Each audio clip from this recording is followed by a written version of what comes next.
नमस्कार दोस्तों, Lord of the mysteries volume 6 के इस अगले पार्ट में आपका स्वागत है।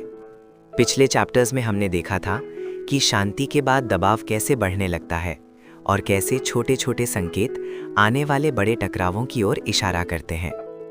आज के इस पार्ट में हम कवर करेंगे चैप्टर 1181 से चैप्टर 1186 तक। ये वो हिस्सा है जहाँ तैयारी सिर्फ सोच तक सीमित नहीं रहती और जहां क्लाइंट को पहली बार कुछ चीज़ों का सीधा सामना करना पड़ता है। ये चैप्टर्स हैं ट्रांजिशन के, जहां कहानी धीरे धीरे एक नए फेज में प्रवेश करती है। तो तैयार हो जाइए, क्योंकि वॉल्यूम 6 अब फिर से अपनी दिशा बदलने वाला है।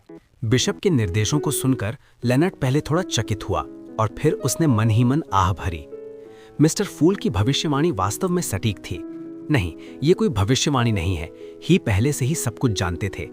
लेनर्ड ने जल्दी से अपने विचारों को समेटा और बिशप सेंट एंथनी से एक आधिकारिक दस्तावेज यानी ऑफिशियल डॉक्यूमेंट प्राप्त करने की प्रक्रियाओं का पालन किया। फिर वो भूमिगत वापस लौटा और 2 सदस्यों को चैनिस गेट के अंदर ले गया। कीपर्स द्वारा दस्तावेजों की जांच करने की प्रतीक्षा करने के बाद वो एमलिन वाइट के कमरे में आया, जो चमकती चांदी की मोमबत्तियों से रोशन था, जिन पर नक्काशीदार पैटर्न्स बने हुए थे। उसने पीतल की चाबी से भारी पत्थर का दरवाजा खोला। सेल में नीली रोशनी ने प्रवेश किया, जिससे एमलिन की आंखों में ऐसी चुभन हुई कि उसने स्वाभाविक रूप से अपनी आंखें बंद कर लीं। उसका चेहरा पहले से ज्यादा पीला था और उसका शरीर बहुत पतला हो गया था। उससे ऐसा एहसास हो रहा था कि हवा का एक झोंका उसे किसी भी क्षण ऊपर उठा देगा। मिस्टर फूल के उत्तर के बारे में सोचते हुए एमलिन ने अचानक अपनी वर्तमान स्थिति में आत्मविश्वास महसूस किया। अपनी आंखें खोले बिना वो धीरे धीरे खड़ा हुआ और मुस्कुराया। मुझे पता था कि तुम मुझे बाहर भेजने की पहल करोगे। क्या तुम्हें निराशा होगी अगर मैं कहूं कि यह सिर्फ एक नियमित जांच थी? लेनर्ड ने मन ही मन कटाक्ष किया और बिना किसी भाव के जवाब दिया। मैं तुम्हें 30 सेकंड दूंगा। अगर तुम इस अवधि के भीतर चैनिस गेट से बाहर नहीं निकलते तो मैं इसे तुम्हारी स्वेच्छा से पीछे रहने का चुनाव लूंगा। एक थोड़े वरिष्ठ नाइट हॉक और कई महीनों तक रेड ग्लव्स टीम के कप्तान के रूप में लेनर्ड के पास कैदियों से निपटने का समृद्ध अनुभव था। एमलिन का चेहरा जम गया। उसने अपना मुंह खोला, कुछ कहना चाहा, लेकिन अंततः वो चुप रहा। वो लेनर्ड और उसके 2 साथियों के पास से गुजरा और चैनल गेट से बाहर निकल गया। बाहर वो अचानक कांप उठा, जैसे कि वो अपने शरीर की ठंडक को बाहर निकालना चाहता हो। एक बार जब तुम लौट जाओ तो थोड़ी धूप लेना तुम्हें ठीक कर देगा। ओह, बैकलैंड की सर्दियों में सूरज एक दुर्लभ वस्तु है और तुम वैम्पायर्स को धूप सेकना पसंद नहीं है। क्या तुम एक एपोथेकेरी नहीं हो? तुम खुद सन डोमेन की कुछ दवा बना सकते हो। ये देखकर लेनर्ड ने उसे सहजता से याद दिलाया। एमलिन की स्थिति सबसे अच्छी नहीं थी। एक तरफ उसने कई दिनों से आध्यात्मिकता से युक्त मानव रक्त नहीं पिया था, वो केवल विकल्प के रूप में जानवरों के रक्त पर ही निर्भर रह सकता था। दूसरी तरफ ऐसा इसलिए था क्योंकि वो बहुत लंबे समय तक चैनिस गेट के पीछे रहा था। एवरनाइट की शक्ति जिसने सील का समर्थन किया था, वो उसके अंदर थोड़ा समा गई थी, जिससे उसे अवशेष प्रभावों को हटाने के लिए सन डोमेन की दवा के प्रभाव की आवश्यकता थी। पोटेशंस प्रोफेसर के रूप में एमलिन अपनी शारीरिक और मानसिक स्थिति से अवगत था। उसने न तो प्रतिवाद किया और न ही सिर हिलाया। उसने केवल पूछने से पहले सैंग्विन शब्द पर जोर दिया। पादरी उतरावस्की कहाँ है? उन्हें अभी थोड़ा और समय रुकना होगा। मुझे आशा है कि ये खूनी युद्ध जल्द ही समाप्त हो जाएगा। चिंता मत करो, हम उन्हें सप्ताह में 2 बार धूप लेने के लिए बाहर आने देंगे। ये उन दिनों पर निर्भर करेगा जब बैकलैंड का मौसम होगा। लेनर्ड ने एमलिन वाइट को जमीन पर और सड़कों पर भेजने से पहले एक साधारण प्रतिक्रिया दी। एमलिन ने कुछ पल के लिए संकोच किया और फिर पूछा, सबसे निकटतम अस्पताल कहाँ है? तुम क्या करना चाहते हो? लेनर्ड ने पेशेवर अंदाज में पूछा। Blood transfusion. एमलिन ने अपनी ठुड्डी को थोड़ा ऊपर उठाया और अपने चेहरे के भावों को न बदलने की पूरी कोशिश की। ब्लड ट्रांसफ्यूजन रक्त पीने जैसा है। लेनर्ड ने उसे टोका नहीं। उसने एक दिशा में इशारा किया और उसे पता दे दिया। सैंग्विन विस्काउंट को जाते हुए देखकर वो भूमिगत वापस लौटा और अपने टीम के सदस्यों के साथ हाल ही में किसी मामले पर चर्चा करने लगा। कई दिनों की यात्रा के बाद क्लाइन आखिरकार उत्तर में नॉइस सिटी के खंडरों के पास पहुंचा। ये भी एक उजाड़ मैदान था। सूखे नदी के तल ने जमीन पर अपने निशान छोड़ दिए थे। पतले कोहरे से ढके गहरे सायेदार शहर को देखते हुए वो जल्दी में करीब जाने की जल्दी नहीं कर रहा था। इसके बजाय उसने एक छिपा हुआ स्थान ढूंढा और मिस्टर फूल के आदरणीय नाम को बुदबुदाया। इसके बाद उसने 4 कदम काउंटर क्लॉकवाइज चले और इनकैंटेशन का पाठ किया और फिर ग्रे फॉग के ऊपर की दुनिया में प्रवेश किया। केवल एक विचार के साथ सेफेरा कासल पर लौटने के लिए उसे टैरेट क्लब के सदस्यों की प्रार्थनाओं की आवश्यकता थी, जो एक साथ मिलकर एक मजबूत और दृढ़ एंकर बनाते हैं। इस तरह ये द फूल को पर्याप्त बुलाने की शक्ति प्रदान करेगा। प्रार्थना की रोशनी की मदद से क्लाइन ने अपनी सच्ची दृष्टि का उपयोग करके दूर से नॉइज रूइंस की स्थिति को जांच लिया। उसने पाया कि पतला कोहरा धीरे धीरे छंट रहा था, लेकिन वो पूरी तरह से छंट नहीं सका। शहर की सतह पर एक भी स्पिरिट बॉडी थ्रेड नहीं था। लिनिन के लबादे या जानवरों की खाल पहने लोग सड़कों पर अलग अलग जगहों पर लेटे हुए थे। वो इतने जीवंत और व्यस्त नहीं थे जितने समय सिटी ऑफ सिल्वर की खोजी टीम ने दौरा किया था। इस शहर पर कब्जा करने वाले एंजल या सील्ड आर्टिफैक्ट ने जब ये पाया कि उनका ठिकाना खुल गया है तो प्रवास करने का चुनाव किया। जैसे ही क्लाइन ने अपने सामने की स्थिति के आधार पर अनुमान लगाया, उसने अपनी नजर हटा ली और धूसर सफेद कोहरे को देखा जिसने सेफिरा कासल को थाम रखा था। वो मिरेकल इन्वोकर या अटेंडेंट ऑफ मिस्ट्रीज या संबंधित सील्ड आर्टिफैक्ट को हिस्टोरिकल वॉइड में छिपने और प्राचीन नॉइज सिटी के बियॉन्डर्स पर घात लगाने से रोकना चाहता था। वो सीधे पारदर्शी मैगेट्स के एक समूह का सामना नहीं करना चाहता था जो इतिहास के कोहरे में कूदते समय एक विशाल भंवर में बदल जाते थे, और न ही वो उन भयानक टेंटिकल्स द्वारा पीछा किया जाना चाहता था। ज़ाराथुल ने जो उसके लिए घात लगाई थी, उसने क्लाइन के मन में अब भी डर की भावना पैदा कर रखी थी। समय समय पर उसे डरावने सपने आते थे और वो साइकोलॉजिकल ट्रॉमा के एक और दौर के उपचार के लिए मिस जस्टिस को खोजने की आशा करता था। ये उत्तेजना उसके कठपुतली एन्यूनी को अपने सामने मोनोकल पहने देखने से बदतर थी, जबकि उसका शरीर पूरी तरह से स्थिर रहता था। ऐसा इसलिए था क्योंकि उसने हाउंड्स ऑफ फुलग्रिम को इसमें फंसा दिया था। ये पुष्टि करने के बाद कि हिस्टोरिकल वॉइड सेफ है, क्लाइन वास्तविक दुनिया में वापस लौटा। उसने अपना हाथ बढ़ाया, पकड़ा और अपने पूर्व स्व को बाहर खींच लिया। ये पूर्व स्व भी सिल्क का हाफ टॉप टोपी, काला ट्रेंच कोट और एक साधारण कांच की लालटेन पकड़े हुए था। अगले ही क्षण में वो धूसर सफेद कोहरे में कूद गया और हिस्टोरिकल वॉइड में प्रकाशित स्थानों का अनुसरण करते हुए फर्स्ट एपॉक से भी पहले के समय तक दौड़ता हुआ उस लंबे समय से मृत सभ्यता के शहर में चला गया। उसके लिए ये बहुत ही सरल सुरक्षित घर था, क्योंकि उसके अलावा कोई भी स्कॉलर ऑफ योर इतिहास के इस खोए हुए टुकड़े का पता नहीं लगा सकता था। बेशक उसके लिए यहाँ तक आने के लिए अपनी बहुत सी स्पिरिचुअलिटी खर्च करनी पड़ी थी। वो अधिकतम 15 मिनट और रुक सकता था, और वो भी तभी जब उसने हिस्टोरिकल प्रोजेक्शंस को बुलाने का कोई बोझिल प्रयास नहीं किया था। अपने असली शरीर को छिपाने के बाद वास्तविक दुनिया में क्लाइन का प्रोजेक्शन आगे बढ़ा और जल्दी से नॉइज रूइंस के बाहर पहुंच गया। उसने आंख मूंदकर पास जाने या प्रवेश करने की कोशिश नहीं की।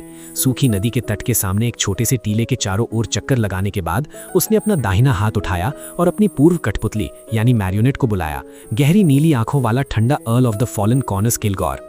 कॉनस का शरीर सिकुड़ा और तुरंत गैरमिन स्पैरो में बदल गया। फिर उसने हाथ बढ़ाया और हिस्टोरिकल वॉइड से एक लालटेन निकाली। एक ऐतिहासिक प्रक्षेपण जिसने एक ऐतिहासिक प्रक्षेपण को बुलाया था, ने लालटेन की हल्की पीली रोशनी में दूरी को व्यवस्थित कर दिया। कुछ ही कदमों में वो अकेला नॉइस शहर के बाहर पहुंच गया। हाथ में लालटेन लेकर वो सड़ती हुई इमारतों और पतले कोहरे के माध्यम से खंडहरों में प्रवेश किया। ग्रे फॉग के ऊपर से अपनी सच्ची दृष्टि का उपयोग करने की तुलना में वास्तविक संपर्क ने उसे अधिक विवरणों की खोज करने में मदद की। अलग अलग जगहों पर पड़े मनुष्यों और राक्षसों में सड़न के लक्षण थे, जैसे कि उन्हें कुछ समय पहले छोड़ दिया गया हो। उनमें से कुछ घर की छज्जों के नीचे कुर्सियों पर बैठे थे, अन्य चूल्हों के पास गिरे हुए थे। कुछ ने फफूंद लगा ब्रेड पकड़ा हुआ था, जबकि अन्य ने हाथ पकड़े हुए थे। कुछ दीवारों के सहारे झुके हुए जमीन पर बैठे थे, उनके होंठ बड्डी की बांसुरी के खिलाफ दबे हुए थे। इससे क्लाइन उस समय शहर की स्थिति की कल्पना कर सकता था जब वो जिंदा थे। उनमें से कुछ सुस्ता रहे थे और आराम कर रहे थे, कुछ खाना पका रहे थे और अन्य सड़कों पर खरीदारी कर रहे थे। अन्य संगीत पर ध्यान केंद्रित कर रहे थे, जबकि कुछ आ रहे थे और जा रहे थे, लगातार हंस रहे थे। वहां अन्य लोग भी थे जो एक अखाड़े में राक्षसों से लड़ रहे थे। ये इतना जीवंत और व्यस्त दृश्य था, लेकिन वास्तव में हर कोई पहले ही मर चुका था और अब उनकी आत्माएं उनके पास नहीं थी। वो केवल पूर्व निर्धारित क्रियाओं को दोहरा रहे थे। और एक दिन ये अजीब दृश्य समय के साथ जम गया और हर कोई बिना किसी चेतावनी के गिर गया। कठपुतलियों द्वारा बनाया गया एक शहर, सबसे यथार्थवादी थिएटर। उस समय धुंधले शहर में भी यही स्थिति थी। हालांकि मैं भी एक सीयर हूं, लेकिन फिर भी मुझे कहना होगा कि विभीषिका, आतंक और विचित्रता के मामले में हमारा मार्ग निश्चित रूप से टॉप 3 में है। क्या ऐसा हो सकता है कि मैं भविष्य में इसी तरह का अभिनय करूंगा? Attendant of mysteries. हाथ में लालटेन लेकर क्लाइन शाशों से भरी सड़कों पर चला। उसने अपने आध्यात्मिक अंतर्दृष्टि का अनुसरण किया और प्राचीन नॉइज सिटी के केंद्र की ओर बढ़ा। यहाँ की स्थिति ने उसे विश्वास दिलाया कि जिस व्यक्ति ने कभी नॉइज रूइंस पर राज किया था, उसके पास निश्चित रूप से पर्याप्त बुद्धि थी। सिटी ऑफ सिल्वर की खोजी टीम द्वारा यहाँ की शांति और स्थिरता को भंग करने के बाद उस एंटिटी ने किसी भी सुराग को मारने या नष्ट करने का विकल्प नहीं चुना, बल्कि एंटिटी के कहीं और प्रवास करने से पहले इस जगह को बिना किसी हिचकिचाहट के छोड़ दिया गया। सिटी ऑफ सिल्वर को शांत नहीं किए जाने का कारण शायद पीछे चल रहे एक आमून पैरासाइट से संबंधित था। हाँ, ये ट्रू क्रिएटर के कारण भी हो सकता है। जैसे ही लापरवाही से उसके विचार भटकने लगे, क्लाइन जल्दी से एक अपेक्षाकृत अक्षण कैथेड्रल में पहुंच गया। कैथेड्रल के अंदर 8 पैरों वाला एक मॉन्स्टर्स भेड़िए की मूर्ति खड़ी थी जो छोटे और काले बालों से ढकी हुई थी। मूर्ति के सिर के टॉप पर भूरे रंग के सफेद बालों का एक गुच्छा था। इसकी काली पुतलियों ने इसकी आंखों का कम से कम 3/4 हिस्सा ढक लिया था। ये फ्लेग्रिया नहीं है, वो डार्क डिमोनिक वुल्फ जो कभी कभी थर्ड एपॉक में दिखाई देता था, गॉड ऑफ विशेस। ये विचार उसके दिमाग में कौंधते ही क्लाइन ने कदमों की आवाज सुनी जो एक के बाद एक गूंजने लगी। किनारे पर खड़े होकर उसने तुरंत अपनी नजर कैथेड्रल के बाहर डाली। उसने एक आकृति को पतले कोहरे के बीच धीरे धीरे चलते हुए देखा और फिर उसकी रूपरेखा जल्दी बन गई। वो लगभग 2.3 मीटर लंबा था। उसकी पीठ में थोड़ा झुकाव था। सफेद होते हुए बालों, आंखों के किनारों पर झुर्रियां और मुंह के किनारों पर एक निशान के साथ वो एक लंबे काले क्लर्जीमैन के लबादे को पहने हुए एक बूढ़े पादरी या बिशप की तरह लग रहा था। उसकी गहरी भूरी आंखें शांत थीं, उन राक्षसों के विपरीत जो अंधेरे की गहराइयों में खून के प्यासे होते हैं और शून्य बुद्धि वाले होते हैं। हालांकि कम आवृत्ति की लंबी शांत रात में इस पादरी ने बानवरों की खाल वाली लालटेन नहीं ली थी और न ही कोई आग जलाई थी। वो केवल शांति से पतले कोहरे के बीच में चल रहा था। हालांकि forsaken land of the gods में प्रवेश किए हुए उन्हें 1 सप्ताह से भी कम समय हुआ था, क्लाइन ने लिटिल सन के माध्यम से स्थान की अच्छी समझ प्राप्त कर ली थी। वे जानते थे कि सामान्य मनुष्यों, यहाँ तक कि सेंट्स को भी अंधेरे में रोशनी पैदा करने के लिए फायर का उपयोग करना पड़ता था, अन्यथा उनके लिए अंधेरे की गहराई में छिपे खतरनाक मॉन्स्टर्स का सामना करना बहुत आसान था, या गुप्त रूप से निगल लिया जाना, बिना किसी सुराग के गायब हो जाना और फिर कभी न मिलना। और उस क्षण वे बुजुर्ग क्लर्जीमैन कोई एनिमल हाइड लैंटर्न्स नहीं ले जा रहे थे। इसके बजाय वे अंधेरे में कोहरे से होकर गुजरे और धीरे धीरे उस कैथीड्रल में दाखिल हुए जो हल्की पीली रोशनी से रोशन था। यदि उनकी गहरी और शांत आंखें नहीं होती, जो मैडनेस के कोई संकेत नहीं दिखाती थी, तो क्लाइन की पहली प्रतिक्रिया यही होती कि उनका सामना एक विशेष मॉन्स्टर से हुआ है। बेशक एक सामान्य व्यक्ति की मानसिक स्थिति होना और अंधेरे में डूबे रहना विरोधाभासी गुण थे। सामान्य बुद्धि की थोड़ी सी भी झलक रखने वाला कोई भी जीवित प्राणी आसानी से इस निष्कर्ष पर पहुंच सकता था कि ये व्यक्ति विशेष मॉन्स्टर्स से भी अधिक भयानक हो सकता है। क्लाइन ने केवल एक ही व्यक्ति से मिले थे जो पर्याप्त बुद्धि रखते हुए भी प्रभावित हुए बिना अंधेरे से गुजर सकता था, ब्लास्फीमर अमोन। ये महसूस करते हुए कि हल्की पीली रोशनी उनके चेहरे पर परावर्तित हो रही थी, अपनी पीठ पर थोड़े से झुकाव वाले लंबे काले कपड़े पहने क्लर्जीमैन अपने रास्ते में रुक गए। डेमोनिक वुल्फ स्टैचू की ओर देखते हुए उन्होंने कर्कश आवाज में पूछा, इस शहर का मालिक कहाँ गया? क्लाइन उस तरह के व्यक्ति थे जो अजनबी से लड़ाई से बचने की हर संभव कोशिश करते थे यदि समस्या को शांति से सुलझाया जा सके। अपनी सतर्कता बढ़ाते हुए उन्होंने शांति से उत्तर दिया, मुझे भी नहीं पता कि कहाँ, मैं अभी शहर में दाखिल हुआ हूँ, कौन जानता है कि मालिक कहाँ गया। जैसे ही उन्होंने ये कहा, पूरा कैथीड्रल धुंधला हो गया। बाहर से एक पतली कोहरा ज्वार की लहर की तरह अंदर आई और आंतरिक भाग को डुबो दिया। क्लाइन के हाथ में मौजूद लैंटर्न खिड़कियों और दरवाजे की स्थिति को रोशन करने में बुरी तरह विफल रही। बाहर अंधेरा था और कुछ भी दिखाई नहीं दे रहा था। पलक झपकते ही डेमोनिक वुल्फ स्टैचू की पूजा करने वाला कैथीड्रल नॉइज सिटी से अलग थलग दिखाई देने लगा। यह अज्ञात था कि यह कहाँ स्थित था। झुर्रियों और बाल वाले क्लर्जीमैन को देखते ही क्लाइन की पुतलियां थोड़ी फैल गईं। उन्होंने गंभीर स्वर में पूछा, तुम कौन हो? झुके हुए क्लर्जीमैन ने तिरस्कारपूर्ण तरीके से उत्तर दिया, मैं लॉर्ड की ओर से एक अटेंडेंट हूँ, मैं angel of the holy word staff हूँ। मैं अतीत की उस भूमि पर चलता हूँ जिसे लॉर्ड ने छोड़ दिया है और अंधेरे में छिपे हुए ब्लास्फीमर की तलाश कर रहा हूँ। जैसे ही उन्होंने बात की, बुजुर्ग की आकृति 4 मीटर की ऊंचाई तक फैल गई। उनके पीछे काले इल्यूजरी फेदर्स दिखाई दिए। उनकी छायाएं आपस में टकराईं और उदास लेकिन पवित्र 4 जोड़ी पंखों का निर्माण किया। Angel of the holy word staff, lord की ओर से एक अटेंडेंट, अतीत की भूमि, क्या ये ट्रू क्रिएटर का ब्लेसेड, एंजल ऑफ फेट का अधीनस्थ, रोज रिडेम्पशन का सदस्य है? इसमें कोई आश्चर्य नहीं कि ही अंधेरे में चल सकता है, क्योंकि ही के पास उसे बचाने वाली डिजेनरेशन की शक्ति है। वे दुष्ट देवता अभी भी अटेंडेंट ऑफ मिस्ट्रीज की बियॉन्ड कैरेक्टरिस्टिक की तलाश कर रहे हैं।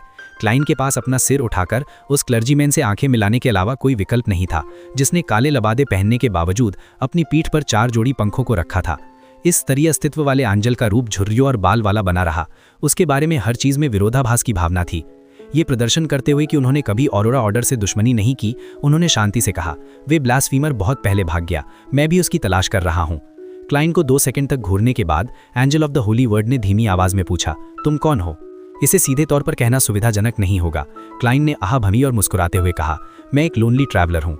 इस उत्तर को देने के बाद उन्होंने अचानक अपने भीतर अंधेरे की एक चरम सीमा की भावना विकसित की। फिर ये नीचे डूब गया और लैंटर्न द्वारा बनाई गई छाया के साथ विलीन हो गया। वे बिल्कुल काली आकृति अचानक विकृत हो गई और जीवित हो गई। स्वयं को फैलाकर एक और गर्मन स्पैरो बन गई, एक भयानक और क्रूर आंखों वाला, बिल्कुल मॉन्स्टर जैसा। ये क्लाइन की पुतलियां सिकुड़ गईं। बिना किसी हिचकिचाहट के उन्होंने अपना दाहिना हाथ बढ़ाया और खाली हवा में बाहर की ओर झपट्टा मारा। इस बिंदु पर यदि उन्होंने ये अनुमान नहीं लगाया था कि स्टेफ उनके उत्तर का उपयोग कर रहे हैं तो उन्हें ऑरोरा ऑर्डर में शामिल हो जाना चाहिए था और ट्रू क्रिएटर को अपना देवता बना लेना चाहिए था। इस क्षण उन्हें ये पता चल गया था कि angel of the holy word का क्या अर्थ है। ये स्पष्ट रूप से angel of the evil word था। किसी व्यक्ति के उत्तर का उपयोग करके ही स्पष्टता के एक हिस्से को निकाल सकते थे या स्पिरिट लैंग्वेज का प्रभाव पैदा करने के लिए इसे विस्तारित कर सकते थे। जब क्लाइन ने कहा कि वे नहीं जानते कि शहर का मालिक कहाँ गया, तो स्टेफ ने मुझे नहीं पता कि मैं कहाँ गया शब्द निकाले, खुद को फंसा लिया और बाहरी दुनिया से खुद को अलग कर लिया। जब इस एंजल ने अपनी पहचान का उजागर किया तो हर शब्द उसके स्तर और ताकत को बढ़ा रहा था। जब क्लाइन ने जवाब दिया कि वे कौन हैं, तो अंत में उसने उससे एक लोनली ट्रैवलर को अलग कर लिया। जिस क्षण से वे नॉइस सिटी में प्रकट हुए, काले लबादे वाले स्टेफ में द्वेष की तीव्र भावना थी और जैसे ही क्लाइन हॉरिजॉन्टल वॉइड से एक विशेष छवि को बुलाने का प्रयास कर रहे थे, भयानक गर्मन स्पैरो ने भी उनकी तरह समान विचार साझा किया। उन्होंने एक ही प्रोजेक्शन को पकड़ा जिससे एक दूसरे का प्रभाव समाप्त हो गया। ये देखते हुए कि स्कॉलर ऑफ द ईयर के रूप में उनकी शक्तियों को प्रतिबंधित कर दिया गया था, क्लाइन की आंखें सिकुड़ गईं और बिना हिचकिचाहट के उन्होंने अपना मुंह खोला और जोटुन में एक शब्द कहा, लेकिन अगले ही क्षण वे शब्द चोरी कर लिया गया। लगभग 4 मीटर लंबा खड़ा झुका हुआ angel of the holy word staff किसी समय अपने बाएं कंधे पर एक खून से भरे हुए सिर को उगा चुका था। ये उनके जैसा ही दिखता था, लेकिन बहुत छोटा था, एक व्यक्ति जो लगभग 40 के दशक में था। सिर के चारों ओर 2 बिना खाल वाली भुजाएं थीं जिनमें मांस कुचला हुआ था। उन्होंने अलग अलग आत्माओं को ग्रेज किया था और बियॉन्ड पावर्स का उपयोग किया था जो विचारों को चुरा सकती थीं। साथ ही स्टेफ के दाहिने कंधे पर एक और खून से भरा हुआ सिर उगाया जो उनके 20 के दशक में लग रहा था। 3 सिरों में से एक ने आत्माओं को ग्रेज किया और क्लाइन के विचारों को चुरा लिया, जबकि दूसरा लक्ष्य को ठंडक से घूर रहा था जिसने लोनली ट्रैवलर की आत्म जागरूकता को गहरा कर दिया। तीसरे वाले ने अपना मुंह खोला और कहा, तुम झूठ बोलते हो, तुम वही हो जिसने सन ऑफ गॉड के डिसेंट रिचुअल को नष्ट किया और लॉर्ड के डिसेंट में 2 बार हस्तक्षेप किया। तुम उन लक्ष्यों में से एक हो जिन्हें मैं ढूंढ रहा हूं। क्लाइन के मुंह के कोने फड़फड़ाए और उन्होंने शांति से जोटुन में एक शब्द कहा, लियोडेरो। ये लॉर्ड ऑफ स्टॉर्म का रही नाम था। इस विचार के ना चुराए जाने का कारण ये था कि उन्होंने अपने आगामी कार्यों की एक पंक्ति बना ली थी। वे पंक्ति एक ही विषय वस्तु से भरी हुई थी। इससे कोई फर्क नहीं पड़ता था कि पहला विचार चुरा लिया गया, क्योंकि इसने बाद के विचारों को प्रभावित नहीं किया। ये एक बहुमूल्य अनुभव था जो उन्होंने अमोन से लड़ते हुए प्राप्त किया था। बेशक यदि उन्हें फिर से अमोन से मिलना पड़ता तो उन्हें संदेह था कि ऐसी पद्धति काम नहीं करेगी। एक बार जब गॉड ऑफ मिस्चिफ तैयार होगा तो वे निश्चित रूप से कुछ नया लेकर आएंगे। जैसे ही उन्होंने अपनी बात पूरी की, angel of the holy word staff की आंखों में चांदी जैसी बिजली की लहरें चमक उठीं। उन्होंने पूरी नॉइस सिटी को कवर कर लिया और उस अंधेरे को चीर दिया जिसने कैथीड्रल को घेर रखा था। उन्होंने सभी भ्रष्टाचार, छिपाव, अंधेरा, नीचता और बुराई को तार तार कर दिया। भीतर क्लाइन और भयानक गर्मन स्पैरो बिजली के तूफान के आंख में थे। बिना किसी आवाज के वे विलीन हो गए। फिर भयानक सिल्वरी सफेद मुड़ी हुई बिजली की बोल्ट्स ने क्षेत्र को घेर लिया और मॉन्स्टर वुल्फ स्टैचू और angel of the holy word staff दोनों को निगल लिया। धीमी गड़गड़ाहट की आवाजों के बीच नॉइस प्राचीन शहर पूरी तरह से ढह गया और एक वास्तविक खंडहर बन गया। सूखी नदी के तट के विपरीत दिशा में क्लाइन का हॉरिजॉन्टल प्रोजेक्शन तेजी से फीका पड़ गया और वास्तविक दुनिया में लौट आए। ठीक उसके बाद क्लाइन ने तुरंत फ्लैमिंग जंप का उपयोग करके नॉइस खंडहर से खुद को अलग कर लिया। इस प्रक्रिया के दौरान उन्होंने कुछ पेपर फिगरीन्स निकाले और अपने निशानों को छिपाने के लिए उन्हें एंजल्स में बदल दिया। उजाड़ मैदान एक बार फिर से सन्नाटे की स्थिति में लौट आए। एक अज्ञात अवधि के बाद वे खंडहर जहां कैथीड्रल खड़ा था हिल उठा और स्टेफ धीरे धीरे गिरती हुई धूल और चट्टानों के बीच से खड़े हो गए। उनके सभी सफेद बाल फिर से पतले हो गए थे और उनका गहरा काला क्लर्जीमैन का रोब तार तार हो गया था।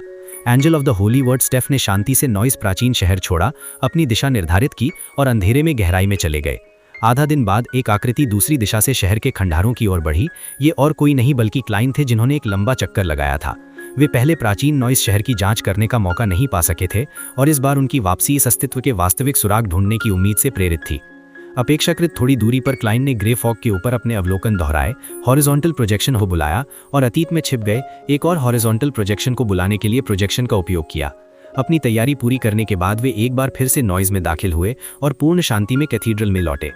रास्ते में जमीन पर मृत पड़ी लाशें या तो राख में बदल गई थी या जले हुए अवशेषों में, जिनमें वे डरावना और दुखद एहसास नहीं था। वे स्टेफ नाम का साथी नहीं मरा। इसे देखकर ऐसा लगता है कि यहाँ स्टॉर्म की बची हुई दिव्य शक्तियाँ केवल एक एंजल को घायल कर सकती हैं। क्लाइन जानते हैं कि खंडहर हो चुके कैथीड्रल के सामने रुककर वे उदास होकर मन ही मन बुदबुदाए। दरअसल उन्हें ये थोड़ा अफसोसनाक लगता है। उन्हें इतनी आसानी से एक एंजल को नष्ट करने की उम्मीद नहीं थी। जैसे ही उन्होंने अपनी नजर दौड़ाई, उन्हें कुछ मॉन्स्टर वुल्फ स्टैचू के टुकड़े दिखे।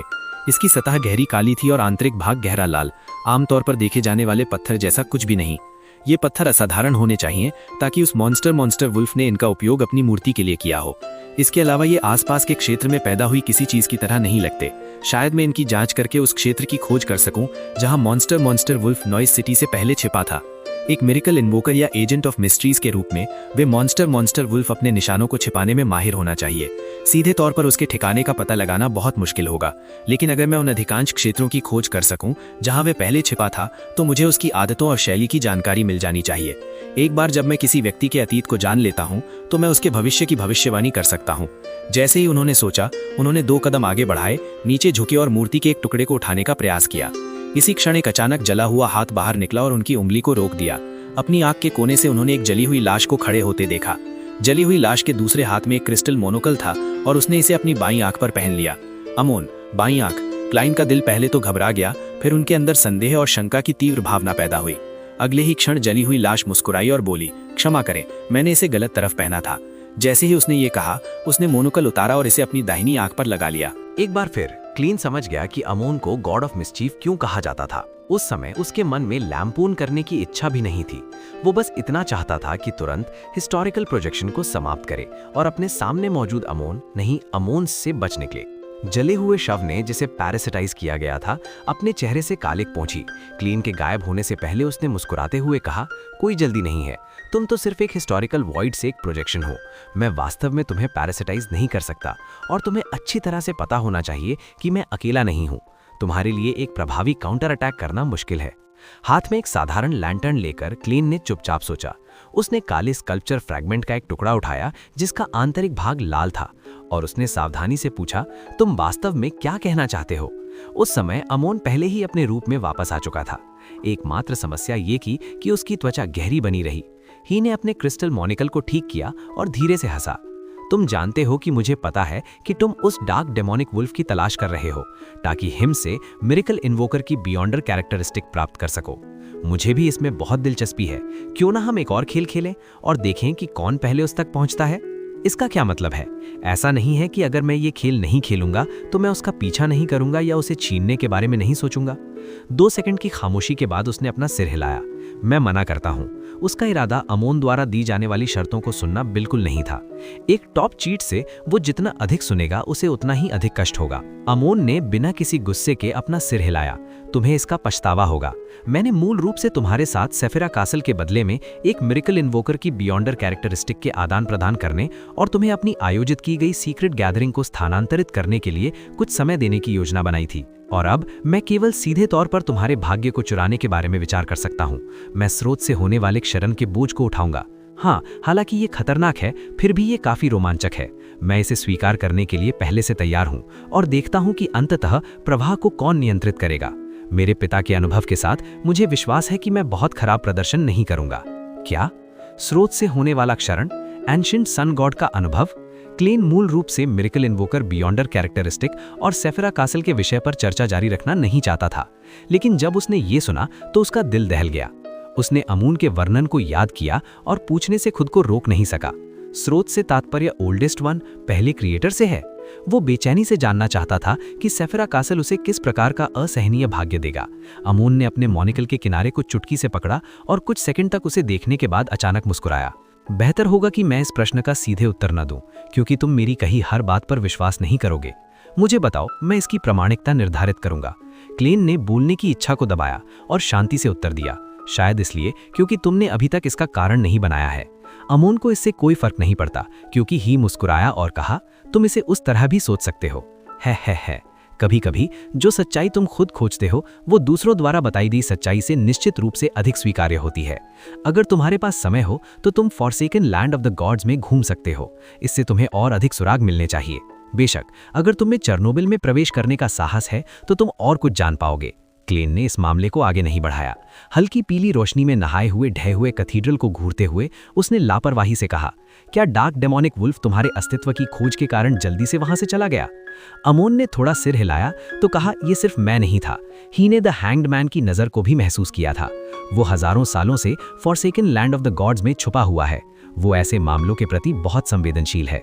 एक सीक्वेंस 2 एंजल, शायद एक सीक्वेंस 1 एंजल भी forsaken land of the gods में केवल छुपन छुपाई खेल सकता है और ऐसा दयनीय जीवन जी सकता है। क्या यहाँ का वातावरण थोड़ा अधिक कठोर नहीं है? क्लेन ने मन ही मन आह भरी और कहा, तुमने सिटी ऑफ सिल्वर में निश्चित रूप से एक से अधिक अवतार छोड़े होंगे। तुमने मुझे वहां रिवाइव होने से रोकने की कोशिश क्यों नहीं की? तुमने और अधिक शक्तिशाली अवतार क्यों नहीं भेजे? अमोन ने अपनी दाहिनी तर्जनी उंगली से अपने मोनिकल के निचले भाग को थपथपाया और हंसा। अगर ऐसा होता है तो तुम बाहरी दुनिया में रिवाइव होने का विकल्प चुनोगे। इससे मेरी आगे की ट्रैकिंग में काफी परेशानी होगी। और अगर हम थोड़ा ढील देते हैं तो forsaken land of the gods में मिरेकल इन्वोकर बियॉन्डर कैरेक्टरिस्टिक के अस्तित्व के कारण तुम्हारे यहाँ रिवाइव होने की सबसे अधिक संभावना होगी। अगले खेल में हमें केवल द हैंग्ड मैन और ओरोबोरस के बारे में विचार करने की जरूरत है, जैसा कि मैंने सोचा था। क्लेन ने कुछ सोचते हुए कहा, एक ही क्षेत्र में भी जब तक तुम एक निश्चित दूरी से आगे निकल जाते हो, तुम्हारे असली शरीर और अवतार के पास तुरंत विलय होने या स्थान बदलने का कोई तरीका नहीं होता। जब तुम पहली बार forsaken land of the gods में दाखिल हुए थे तो तुम अपने असली रूप में वापस लौटने में सक्षम थे, क्योंकि सेफिरा कासल की विसंगतियों ने यहाँ के क्षेत्र में भी इसी प्रकार हस्तक्षेप किया, जिससे तुम्हारे असली शरीर को कुछ महसूस हुआ। क्या तुम पहले ही प्रवेश द्वार पर प्रतीक्षा करने चले गए थे? उसकी बात मुस्कुराते हुए सुनने के बाद अमून ने बिना उत्तर दिए पूछा, तुम्हारा क्या अंदाजा है? तुम अंदाजा क्यों नहीं लगाते कि मैं अपने मूल रूप में वापस आ गया हूँ? क्लेन ने अपना दाहिना मुक्का उठाया और अपना मुंह ढक लिया। कुछ सेकंड सोचने के बाद उसने एक मुस्कान बिखेरी। मेरा अंदाजा है कि तुम्हारे अन्य अवतार एक संबंधित रिचुअल तैयार कर रहे होंगे ताकि तुम्हारा असली शरीर सीधे नीचे आ सके। इससे पहले कि वो अपना वाक्य पूरा कर पाता, उसकी आकृति तेजी से अभौतिक हो गई और बिखर गई। हिस्टोरिकल वॉइड प्रोजेक्शन समाप्त हो गया था। नॉइस शहर के बाहर के उजाड़ पड़ाव में छिपे हुए क्लेन के आसपास की हवा अचानक हिल उठी। हवा में भ्रामक मॉनिकल्स की एक श्रृंखला थी। वो क्लेन की आकृति को घूर रही थी, मानो कह रही हो कि उन्होंने आखिरकार उसे ढूंढ लिया है। लेकिन क्लेन की आकृति तेजी से धुंधली हो गई। जब अमोन ने मॉनिकल को अपनी दाहिनी आंख पर खिसकाया था, तभी क्लेन ऐतिहासिक इतिहास से वास्तविक दुनिया में लौट आया था।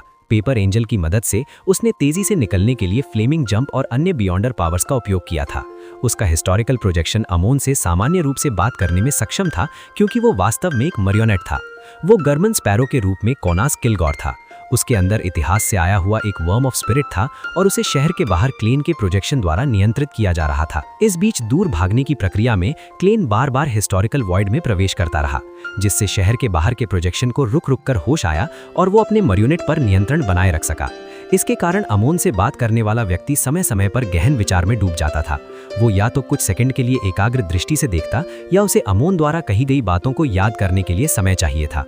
द गॉड ऑफ डिसीट के खिलाफ क्लेन ने लापरवाही बरतने की हिम्मत नहीं की। नॉइस शहर को छोड़ने के बाद उसने 2 चक्कर लगाए और ग्रे फॉग के ऊपर अपनी ट्रू विजन का उपयोग करके अपने परिवेश का निरीक्षण किया। तभी उसकी गति धीमी हुई। वो क्षरण जो स्रोत से आता है, मुझे आश्चर्य है कि अमोन मुझे झांसा दे रहा है। वास्तव में मुझे एक दिन चेरनोबिल में जाकर देखना होगा, लेकिन मुझे एक मिरेकल इन्वोकर बनना होगा।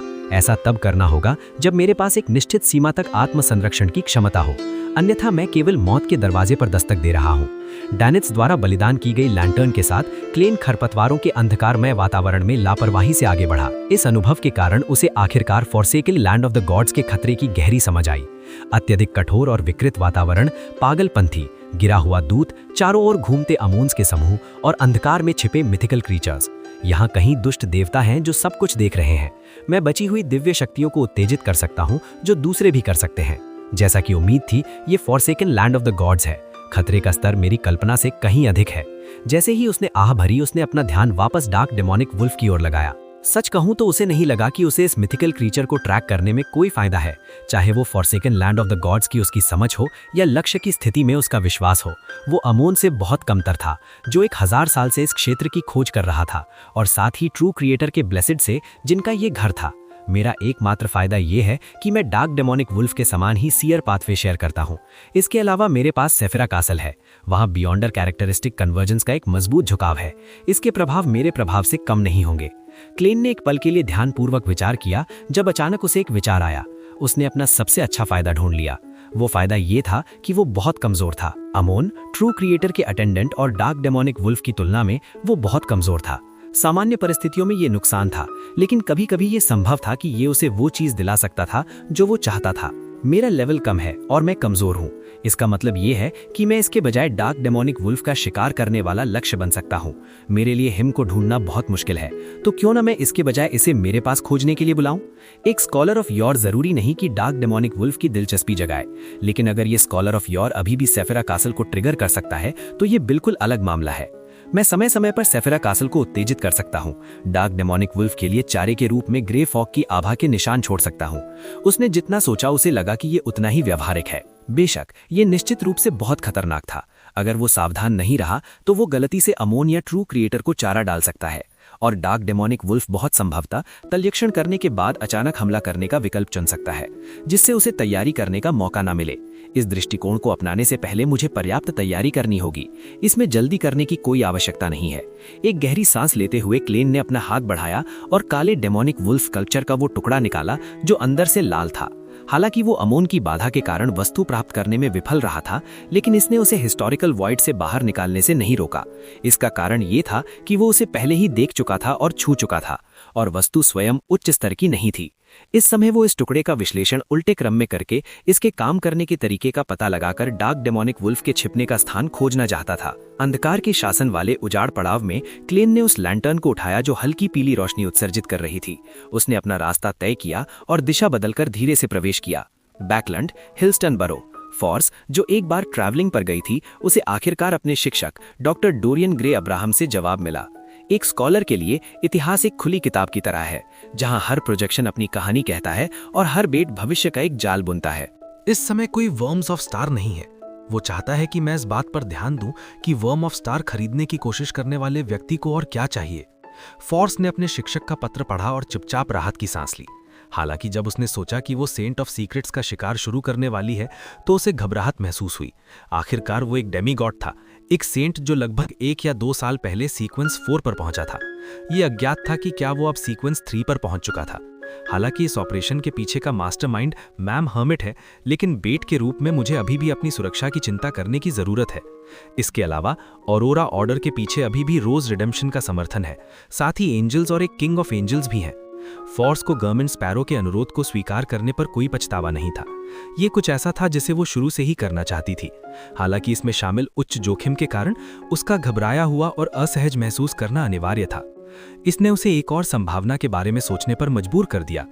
यदि मिस्टर वर्ल्ड इस ऑपरेशन में भाग ले सकें और इसका नेतृत्व कर सकें तो मैं निश्चित रूप से कम घबराहट और चिंता महसूस करूंगी।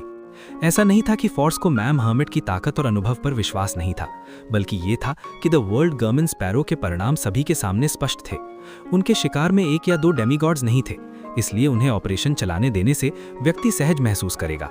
फायरप्लेस के पास बैठी शियो ने अपनी सहेली की ओर देखा और पूछा, क्या शिकार शुरू होने वाला है?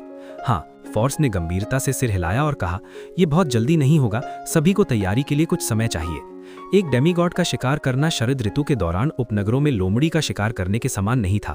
निकलना उतना सरल नहीं था जितना उपकरण लाना और दोस्तों को इकट्ठा करना।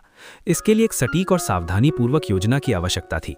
फॉर्स का मानना था कि मैम हर्मिट को व्यक्तिगत रूप से बैकलैंड आना होगा या किसी अन्य किल बॉक्स में रहना होगा जिसे उन्होंने कुछ समय के लिए तय किया हो। स्थिति को सटीकता से समझने के बाद ही वो एक प्रभावी योजना बना सकती थी। जहां तक मिस जस्टिस की बात है, वो अभी भी अपने ड्रीम वॉकर पोशन के पाचन की गति बढ़ा रही थी। इसमें 1 से 2 महीने या इससे भी ज्यादा समय लग सकता था। फॉर्स के लिए वो इंतजार कर सकती थी। वो वास्तविक ऑपरेशन शुरू होने से पहले अपने स्क्राइब पोशन को पूरी तरह पचाना, रिचुअल स्थापित करना और एक ट्रैवलर बनना चाहती थी।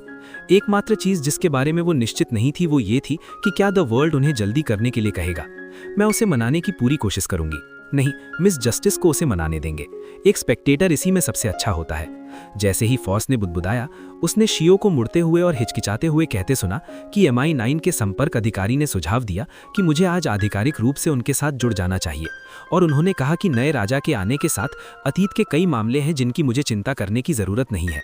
मुझ जैसे और उस जैसे लोगों के पास फिर से महत्व दिए जाने का अवसर है।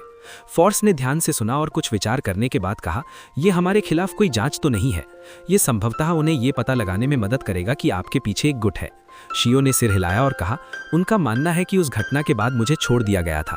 साथ ही उन्हें संदेह है कि वो गुट एक चर्च ऑफ एवरनाइट का है। शियो एवनाइट गॉडेस में विश्वास करती थी, इसलिए चर्च का उल्लेख करना निसंदेह चर्च ऑफ एवनाइट की ओर इशारा कर रहा था।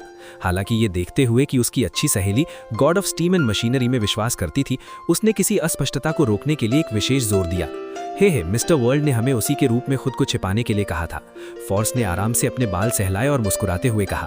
फिर उसने खुद को गंभीर और परिपक्व दिखाया। शियो, ये तुम्हारे लिए एक अवसर है। जज के रूप में एक्टिंग करने के लिए स्पष्ट रूप से अधिकारियों के समर्थन की आवश्यकता है। तुम्हारी वर्तमान शक्ति और स्तर बैकलैंड की अंडरग्राउंड दुनिया में जज बनने के लिए पर्याप्त नहीं है। तुम्हारे पास पर्याप्त समर्थन की भी कमी है। यदि तुम वास्तव में न्यायालय में प्रवेश कर सको, विभिन्न न्यायालयों के बीच घूम सको और कुछ महीनों तक आपराधिक न्यायालय में सेवा कर सको, तो तुम्हारा पोषण पूरी तरह पच जाना चाहिए।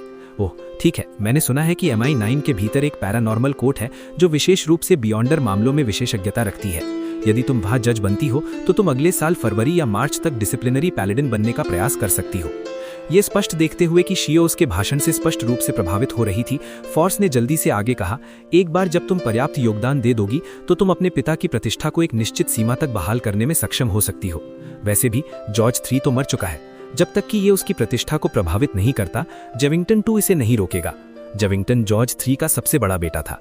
उसने बलाम के सम्राट के रूप में ताज पहना और अब वो लोएन का नया राजा है। शियो कुछ देर तक चुप रही और फिर धीरे से सिर हिलाया। मैं इसे कोशिश करूंगी। हाँ, चीजें समेट लेने के बाद तुम अपनी माँ और भाई को बैकलैंड ला सकती हो। हालांकि स्थिति अभी तनावपूर्ण है और भोजन की कीमतें तेजी से बढ़ रही हैं, लेकिन तुम्हें निश्चित रूप से MI9 से भोजन राशन मिलता है। तुम उनका भरण पोषण कर सकती हो। फॉर्स जितना ज्यादा बोलती गई, उसे उतना ही अधिक महसूस हुआ कि MI9 में शामिल होना एक अच्छी बात थी।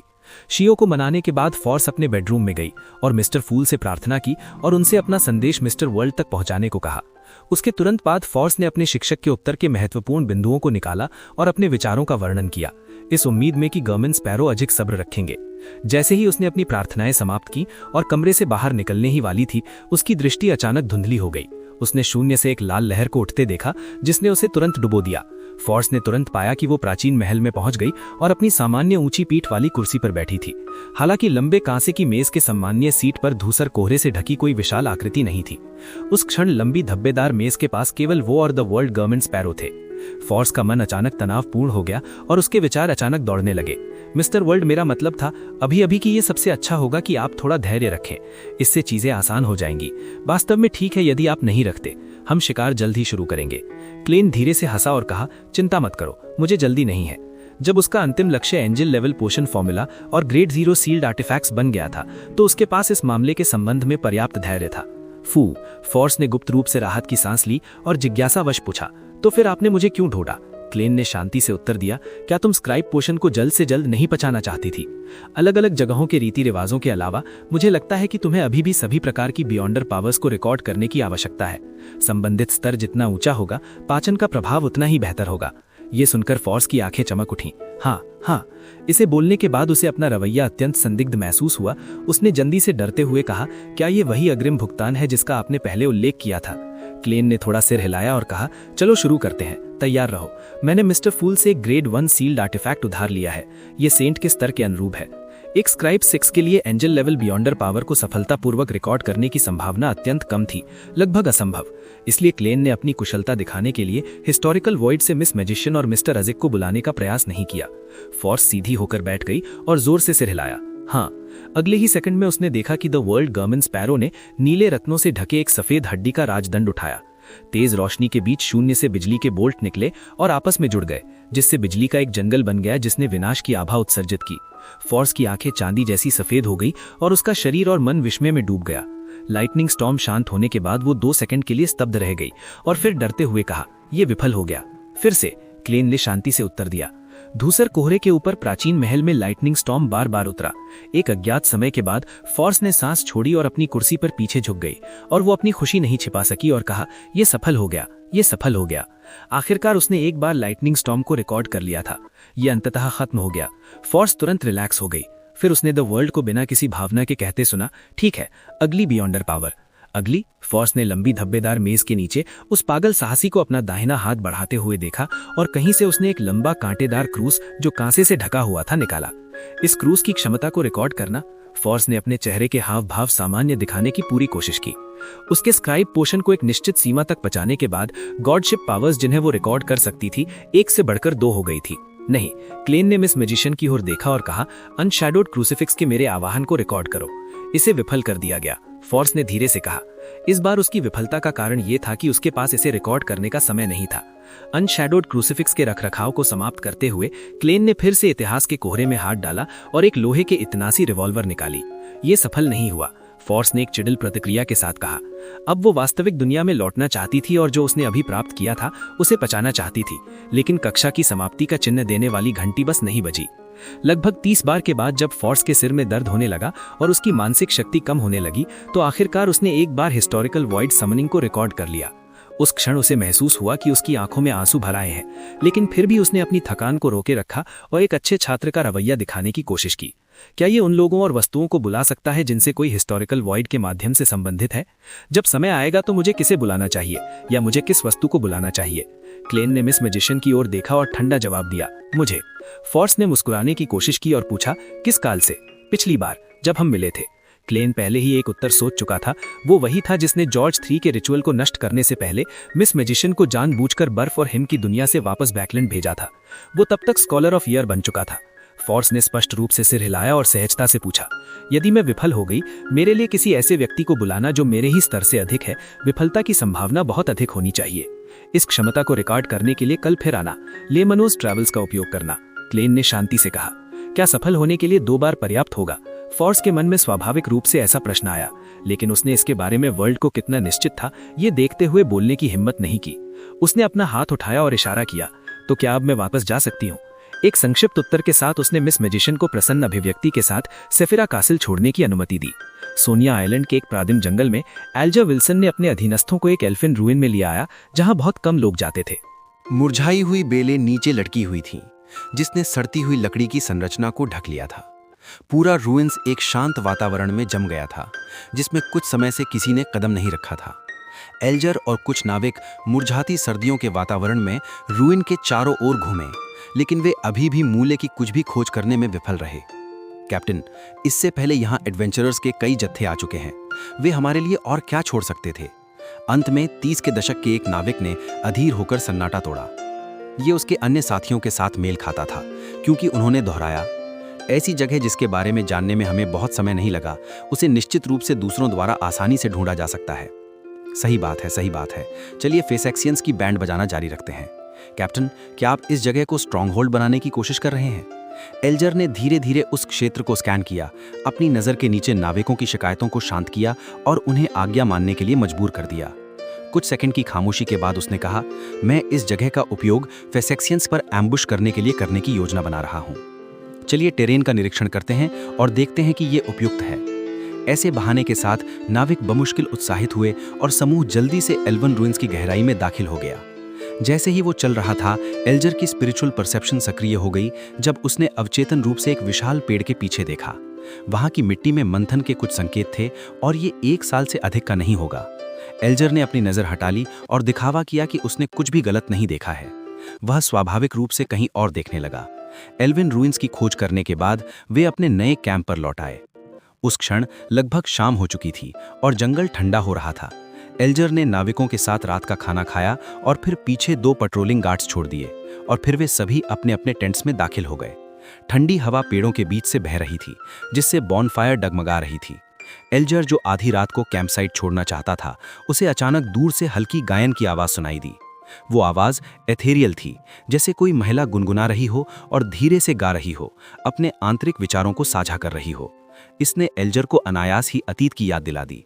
उसने अपनी माँ को याद किया, जिनका बहुत पहले निधन हो गया था, और उन दिनों को याद किया जब वह एक पीड़ित बच्चा था।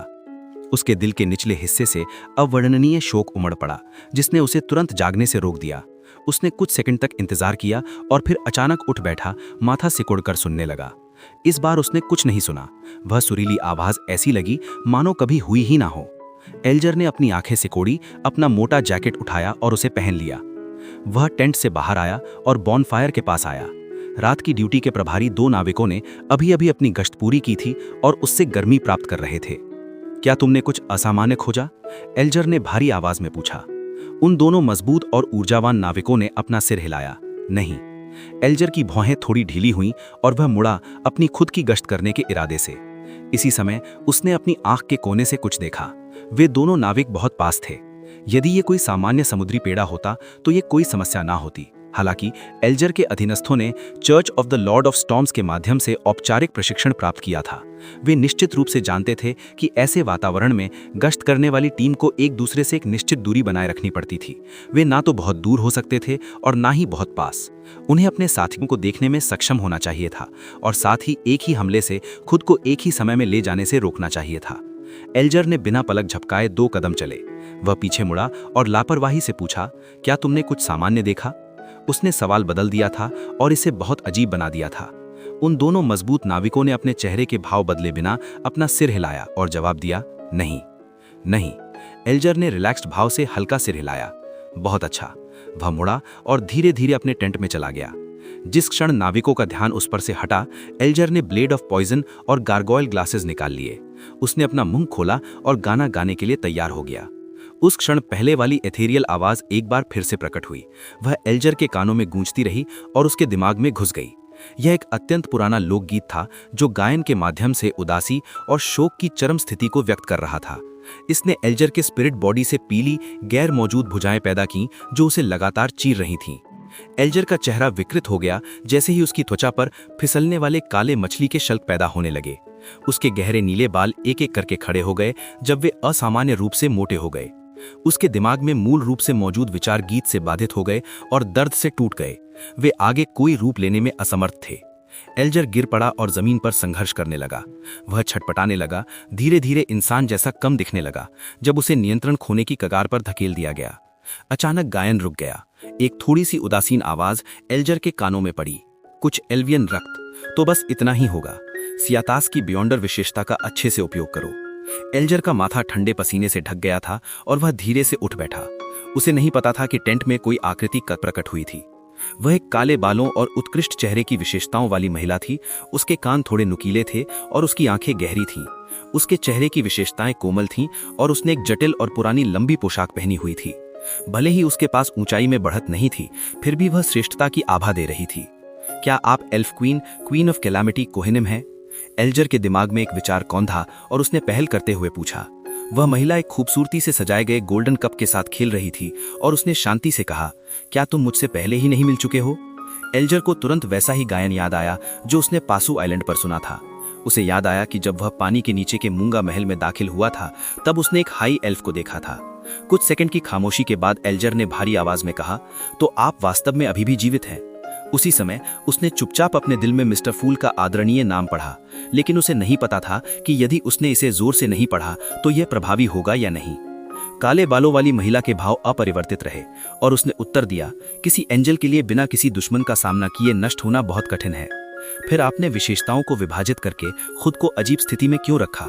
यह आपको पुनर्जीवित होने के अवसर का इंतजार करने के लिए मजबूर करता है। एल्जर ने टैरेट क्लब में संबंधित स्थिति के बारे में सीखा था और अब वह जिज्ञासावश पूछ रहा था, आंशिक रूप से समय बिताने के लिए। क्वीन ऑफ कैलामिटी कोहेनिम मानी जाने वाली उस एल्फ लड़की ने तिरस्कार भरी आवाज निकाली, क्योंकि स्टॉर्म के दिव्य सिंहासन पर लियोडेरो का कब्जा है और मेरे पास टायरेंट का विरोध करने का कोई रास्ता नहीं है।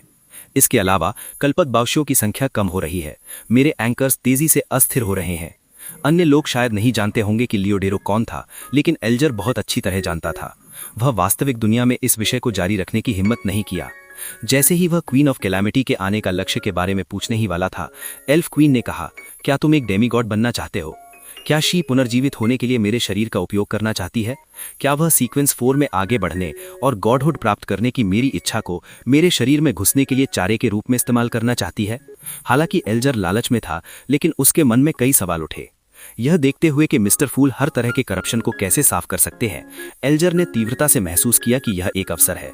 इसने उसे एम्परर रोजेल द्वारा एक बार उल्लेख किए गए शब्द की याद दिलाई, ट्रोजन हॉर्स, और अब उसके पास ट्रोजन हॉर्स लाने और भीतर के आक्रमणकारियों को बाहर निकालने का एक बड़ा मौका था।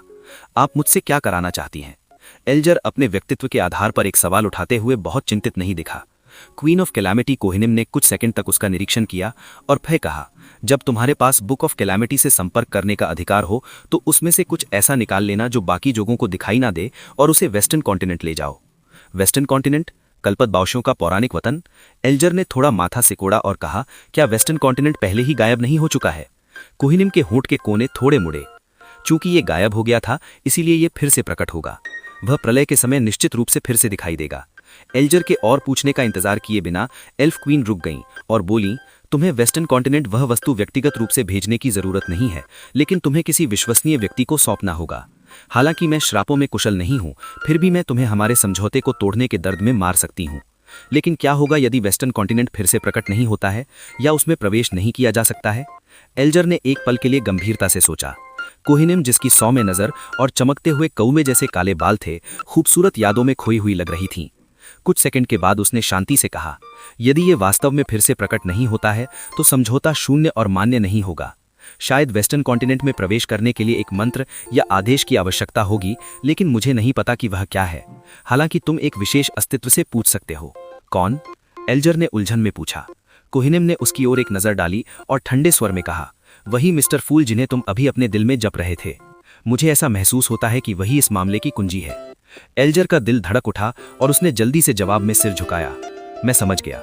ये देखकर क्वीन ऑफ कैलामिटी कोहिनिम ने थोड़ा सिर हिलाया और कहा, यदि तुम डेमीगॉड बनना चाहते हो और इस समझौते का पालन करना चाहते हो तो सुबह होने पर तुम एल्विन रूइंस की ओर जा सकते हो। आवाज बंद होने के बाद एल्फ क्वीन की आकृति जल्दी से गायब हो गई, जैसे कोई मृगभिषणा जो अक्सर समुद्र और रेगिस्तान में देखी जाती है। एल्जर ने अचानक अपनी आंखें खोली और महसूस किया कि वह एक टेंट में लेटा हुआ था, अभी अभी जागा था।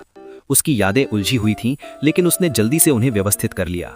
उसने और उसके नाविकों ने अभी अभी एक एल्विन रूइन का स्थान ढूंढा था और अभी तक उसकी खोज नहीं की थी।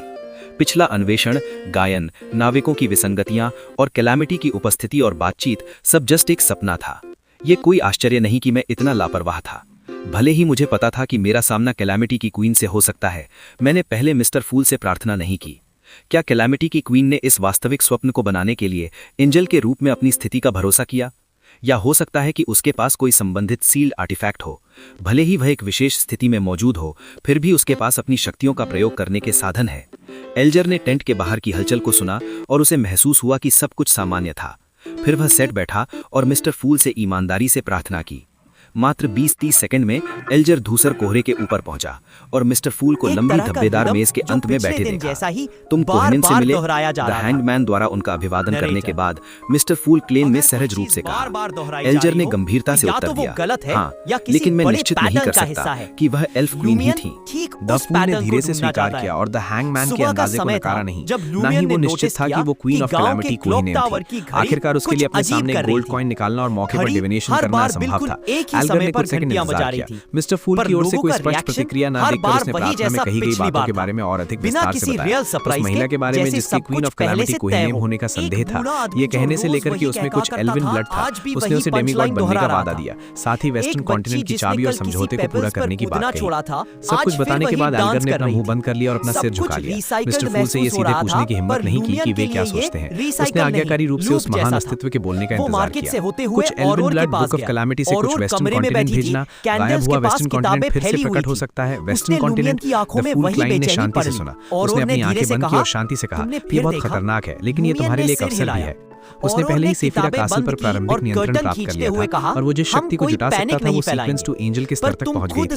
जहां तक क्वीन ऑफ कैलामिटी कोहिनिम की बात थी, वो इस स्तर से ऊपर नहीं हो सकती थी। इसलिए वो काफी आश्वस्त था कि वो एल्फ क्वीन द्वारा लाई गई विभिन्न दुर्घटनाओं का विरोध कर सकता था। यही कारण था कि उसने इसे द हैंगमैन के लिए एक अवसर बताया। बेशक अवसर को पकड़ने की शर्त ये थी कि द हैंगमैन उतावला ना हो या हद से बाहर ना जाए। उसे हर समय सुरक्षा मांगना याद रखना था। इसलिए क्लाइन ने विशेष रूप से जोर दिया कि ये बहुत खतरनाक है। वो चाहता था कि द हैंगमैन कार्रवाई करने से पहले मिस्टर फूल से प्रार्थना करना याद रखे। इस छोटे से वाक्य के दो अर्थ थे, लेकिन उसे विश्वास था कि मिस्टर हैंगमैन इसे निश्चित रूप से समझ जाएगा।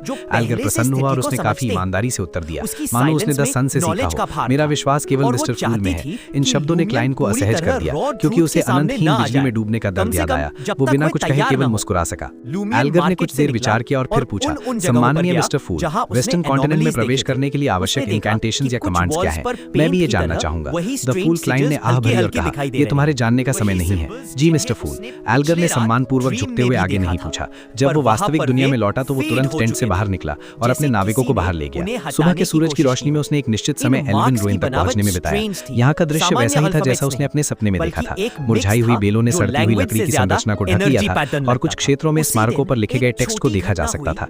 हवा जमी हुई लग रही थी, मानो लंबे समय से किसी ने कदम ना रखा हो। चारों ओर देखते हुए एल्गर के मन में अचानक एक सवाल आया। क्वीन ऑफ कैलामिटी पर पूरी तरह भरोसा करके डेमीगॉड बनने के बाद वो चर्च का कैसे सामना करेगा? सीधे विद्रोह करना, 5 सीज पर 5वां राजा नहीं 6ठा राजा बनना। लेकिन इस तरह मुझे बुक ऑफ कैलामिटी के संपर्क में आने का मौका नहीं मिलेगा जब तक कि मैं एक ऐसी स्थिति न बनाऊं जिसे चर्च को इस सील्ड आर्टिफैक्ट को उपयोग करने के लिए मजबूर कर दे, जिसे मेरी जानकारी के बिना ग्रेड 0 लगाया गया हो। ये न केवल बहुत कठिन होगा बल्कि मुझे सफल होने के लिए सी किंग यहाँ तक कि कैलामिटी बनना होगा। हाँ, मैं द वर्ल्ड की मदद ले सकता हूँ। यदि मैं चर्च में बने रहना चाहता हूँ तो मुझे उन्हें एक ऐसा कारण देना होगा जिसे वे अनदेखा न कर सकें लेकिन वो पर्याप्त विश्वसनीय हो। एल्गर ने अपनी गंभीरता को छिपाए बिना थोड़ा माथा से कोड़ा। नाविकों की नजरों में ये इस बात का संकेत था कि वो रुइन को लेकर चिंतित था। जैसे जैसे उसके विचार बदलने लगे, एल्गर के मन में धीरे धीरे विचार आए। चर्च में ऐसी कई किताबें हैं जिनमें आकस्मिक मुठभेड़ के कारण लोगों के डेमीगॉड बनने के रिकॉर्ड हैं। उनमें से 2/3 पर ईविल गॉड्स और डेविल्स द्वारा हमला किया गया था और अंत में प्यूरिफिकेशन प्रोसेस में उनकी जान चली गई थी। लेकिन उनमें से 1/3 ने परीक्षा पास कर ली और हाई रैंकिंग डीकन या कार्डिनल बन गए। अब जबकि युद्ध छिड़ गया है, लोइन की स्थिति तनावपूर्ण है। जब तक कि जांच के दौरान कोई समस्या नहीं होती, चर्च को कैनन फॉडर के रूप में एक अतिरिक्त सीक्वेंस फॉर डेमीगॉड होने में कोई आपत्ति नहीं होगी। फिर मैं बाद में धीरे धीरे उनका विश्वास जीत सकता हूँ। इन सब की शर्त यह है कि क्वीन ऑफ कैलामिटी ने वास्तव में मुझे करप्ट करने की कोशिश नहीं की या मुझ पर कोई निशान नहीं छोड़ा है। चर्च के पास मौजूद विभिन्न सील्ड आर्टिफैक्ट्स को ध्यान में रखते हुए मुझे समय से पहले मिस्टर फूल के बशरवाद के लिए प्रार्थना करनी होगी। मिस जस्टिस के अनुसार एंजल्स एम्ब्रेस किसी के सच्चे विचारों और उसके सपने में परीक्षणों को प्रभावी रूप से छिपा सकता है। टैरोट क्लब के सदस्यों के डेमीगॉड्स बनने या बनने के करीब होने के साथ एल्गर वास्तव में सबसे नीचे नहीं रहना चाहता था। अतीत की तरह ही उसने चर्च में बहुत कुछ किया था, केवल दूसरों से बेहतर होने के लिए। अब वो स्वाभाविक रूप से एक निश्चित जोखिम उठाने के लिए तैयार था। इस निर्णय के साथ एल्गर तुरंत अपने नाविकों को खंडरों में ले गया और अपने सपनों के रास्ते की खोज करने लगा। इस बार उसने अपने अधीनस्थों को स्मॉल टीम्स में नहीं बांटा। एक तरफ वो चिंतित था कि कोई दुर्घटना ना हो जाए और दूसरी तरफ उसे उम्मीद थी कि वो सभी उसके साक्षी यानी विटनेस बन सके। 15 मिनट के बाद एल्गर और उसका दल एक विशाल पेड़ के पास पहुंचे जहां मिट्टी के मंथन के निशान थे। इससे पहले कि वो अपने परिवेश का सर्वेक्षण कर पाता, उसकी दृष्टि धुंधली हो गई और उसने एक मूंगे से बना घव्यास महल देखा। महल के ऊपर गहरे नीले समुद्री जल की एक परत थी जो बाहर की ओर लहरें पैदा कर रही थी। विशाल स्तंभ ऊंचे खड़े थे और एक भव्य डोम को थामे हुए थे। ये ऊंचा और सुंदर था लेकिन अंधेरा और उदास भी था। एल्गर ने चारों ओर देखा और महसूस किया कि उसके बगल के सभी नाविक गायब हो गए हैं। वो तुरंत समझ गया कि उसे शायद एक इल्यूजन में खींच लिया गया है। उसने एक शांत सांस ली और धीरे धीरे कोरल पैलेस में दाखिल हुआ। अंदर कई एल्व्स थे। वे या तो मछली भून रहे थे या जमे हुए जानवरों के खून में मसाले डाल रहे थे। उनके बोटन के रूप में भोजन को अपने मुंह तक लाने के लिए पेड़ की 2 शाखाओं का चुनाव था। उनमें से किसी ने भी एक अजनबी के प्रवेश पर ध्यान नहीं दिया। एल्गर ने फिर 9 सीढ़ियों वाली सीढ़ियों पर अपनी नजर डाली। सीढ़ियों पर नीलम पन्ना और चमकदार मोतियों से जड़ा एक कोरल थ्रोन था। एल्फ क्वीन ऑफ कैलामिटी कोहिनेम वहां बैठी हुई थी और एल्गर की ओर नीचे देख रही थी। बहुत अच्छा, कोहिनेम ने सिर हिलाया और उत्कृष्ट गोल्ड विन ग्लास को बाहर फेंक दिया। कोमल लेकिन लचीली हवा ने शराब के प्याले को अपने आलिंगन में ले लिया और एक कतार में छोटे पिक्सीज की तरह संबंधित वस्तुओं को एल्गर की ओर ले गई। एल्गर ने इसे प्राप्त करने के लिए अपना हाथ बढ़ाया और नीचे देखा। उसने पाया कि गोल्डन कप के अंदर एक नीला तरल था। ये अनिर्भव्य था, स्वप्नशील था और वास्तविक था। इसे पियो और फिर रोस्टेड आर्किपेलागो के सिमीम आइलैंड के पास के पानी की ओर बढ़ो। इस कोरल पैलेस को ढूंढो जो तुम चाहते हो वो अंदर है। एल्गर ने सोच विचार करते हुए पूछा, अगर मैं ये शराब नहीं पीता तो क्या मैं उस महल को नहीं देख पाऊंगा? भले ही वो एक एंजल का सामना कर रहा था, फिर भी वो काफी शांति से बात करने में सक्षम था। ऐसा इसलिए था क्योंकि वो हर सप्ताह एक शक्तिशाली हस्ती से मिलता था और पहले से ही स्थिति का आदी हो गया था। एल्फ क्वीन ऑफ कैलामिटी कोहिनेम ने हिल दिया और कहा, सही कहा। एल्गर ने सावधानी से पूछा, क्या आप मुझ पर कोई निशान छोड़ेंगी? हाँ, कोहिनेम ने ठंडे स्वर में कहा। इसलिए कोरल पैलेस में प्रवेश करने और संबंधित वस्तुएं प्राप्त करने से पहले तुम पासू आइलैंड पर वापस नहीं जा सकते। तुम लियोडेरो के अधीन एंजल से नहीं मिल सकते। पॉन्टिफ से तुम्हें चाहकर भी नहीं मिल सकता। एल्गर ने मन ही मन राहत की सांस ली और फिर पूछा, उस वस्तु को प्राप्त करने के बाद क्या इस शराब का प्रभाव समाप्त हो जाएगा? एल्फ क्वीन ऑफ कैलामिटी कोहिनेम ने बिना किसी भाव के प्रवर्तन के उत्तर दिया, नहीं, तुम्हें सीधे इस कैरेक्टरिस्टिक का सेवन करना होगा। जब समय आएगा तो ये शराब एक सील में बदल जाएगी जिससे वो कैरेक्टरिस्टिक अस्थायी रूप से तुम्हारे शरीर पर हमला नहीं कर पाएगी। तुम रिचुअल कैसे तैयार करते हो और चर्च ऑफ स्टॉर्म्स को इसे कैसे समझाते हो ये तुम पर निर्भर करेगा। रिचुअल आयोजित करने से पहले कैरेक्टरिस्टिक को अपने पास रहने दो। इस तरह चर्च के लिए इसे स्वीकार करने का एक बेहतर तरीका हो सकता है। एल्गर ने शराब के प्याले को अपने होठों तक लाने के लिए अपना हाथ उठाने से पहले एक पल के लिए सोचा। बर्फ जैसी ठंडी तरल उसके गले से नीचे उतर गई और पलक झपकते ही गायब हो गई। पूरा कोरल पैलेस बिखर गया क्योंकि भोर की रोशनी और विशाल हरे पेड़ के अवशेष एल्गर के सामने फिर से प्रकट हो गए। आपने किसी कॉन्ट्रैक्ट पर हस्ताक्षर नहीं किए और मुझसे शपथ नहीं दिलाई। हाँ, उस प्याले की शराब पीना एक समझौते के बराबर है। एल्गर ने अपनी नजर हटाई और आसपास के नाविकों से कहा, जो अनभिज्ञ थे, यहाँ कुछ नहीं है, चलो और गहराई में चलते हैं और एक नजर डालते हैं। कोहरे के ऊपर प्राचीन महल में क्लाइन ने भी द हैंगमैन को प्रतिनिधित्व करने वाले क्रिम्सन स्टार से अपनी नजर हटाई और सोच विचार करते हुए सिर हिलाया। वो सियाटस और मोबिट की कब्रें हैं। मुझे कभी उम्मीद नहीं थी कि उस गोल्डन विंड ग्लास का ऐसा प्रभाव होगा। वो वास्तव में एल्फ क्वीन को ही नेम है। उनकी वर्तमान स्थिति क्या है? आधा भाग बुक ऑफ कैलामिटी में है, जबकि दूसरा हिस्सा किसी अज्ञात स्थान पर छिपा हुआ है। वे वास्तविकता को प्रभावित करने के लिए गोल्डन विंड ग्लास या कैरेक्टरिस्टिक का उपयोग कर रही थी। मिस्टर हैंगमैन फिलहाल कंटामिनेटेड नहीं हुए हैं। मैं उनके रोस्टेड आर्किपेलागो जाने का इंतजार करूंगा और फिर एक और मूल्यांकन करूंगा। चूंकि उसके असली शरीर के पास हिस्टोरिकल वॉइड में सीमित समय बचा था, क्लाइन अब और नहीं रुका और वो पिच ब्लैक विल्डरनेस में वापस लौट आया। उसने उस लैंटर्न को लिया जिससे हल्की पीली रोशनी निकल रही थी और वो एक निश्चित स्थान की ओर चल पड़ा। चलते हुए उसने अपना सिर पूर्व की ओर देखने के लिए घुमाया, जो प्रतीकात्मक रूप से चेरनोबिल का स्थान था। उसके कदम अनैच्छिक रूप से धीमे हो गए। एक बार जब मैं डार्क डेमोनिक वुल्फ के पूर्व छिपने के स्थानों से पर्याप्त जानकारी इकट्ठा कर लूंगा, तब मैं पूर्व की ओर जाऊंगा। मैं तब तक चलता रहूंगा जब तक कि मैं सीमा तक नहीं पहुंच जाऊंगा और स्थिति की पुष्टि नहीं कर लूंगा। फिर मैं मिरेकल इन्वोकर बियॉन्डर कैरेक्टरिस्टिक के मामले पर विचार करूंगा। अमोन को शायद उम्मीद नहीं होगी कि मैं अचानक चला जाऊंगा। वे डार्क डेमोनिक वुल्फ के अतीत को जानते हैं। उनके लिए उस तरह की जांच करना संभव नहीं है जैसा मैं करूंगा। हाँ, लेकिन वे निश्चित रूप से मुझे ट्रैक कर रहे होंगे। क्लाइन ने धीरे से सांस ली और अपनी गति बढ़ा दी। आकाश में बिजली चमकी जिससे अंधेरे और लाल उजड़ प्रदेश रोशन हो गए। रुक रुक कर बारिश की बूंदें टपकने लगी। क्लाइन ने हिस्टोरिकल वॉइड से एक ब्लैक अम्ब्रेला निकाला। एक हाथ में छाता और दूसरे हाथ में लैंटर्न पकड़े वो अकेले आगे बढ़ा। लगभग एक सप्ताह के बाद फ्यूचर लोइन की लंबी तटरेखा के किनारे कहीं खड़ा था। कैटलीना ने अपने हाथ में टैरोट कार्ड्स का एक सेट पकड़ा और नाविकों नीना कंपनी से कहा, मैं कुछ समय के लिए लोइन में रहूंगी। आप सभी को फ्रैंक पर नजर रखनी होगी और उसे अपने अजीब एक्सपेरिमेंट करने से रोकना होगा। नमस्कार दोस्तों, Lord of the mysteries volume 6 के इस अगले पार्ट में आपका स्वागत है। पिछले चैप्टर्स में हमने देखा था कि शांति के बाद दबाव कैसे बढ़ने लगता है और कैसे छोटे छोटे संकेत आने वाले बड़े टकरावों की ओर इशारा करते हैं। आज के इस पार्ट में हम कवर करेंगे चैप्टर 1181 से चैप्टर 1186 तक। ये वो हिस्सा है जहाँ तैयारी सिर्फ सोच तक सीमित नहीं रहती और जहाँ क्लाइंट को पहली बार कुछ चीजों का सीधा सामना करना पड़ता है। ये चैप्टर्स हैं ट्रांजिशन के, जहाँ कहानी धीरे धीरे एक नए फेज में प्रवेश करती है। तो तैयार हो जाइए क्योंकि वॉल्यूम 6 अब फिर से अपनी दिशा बदलने वाला है।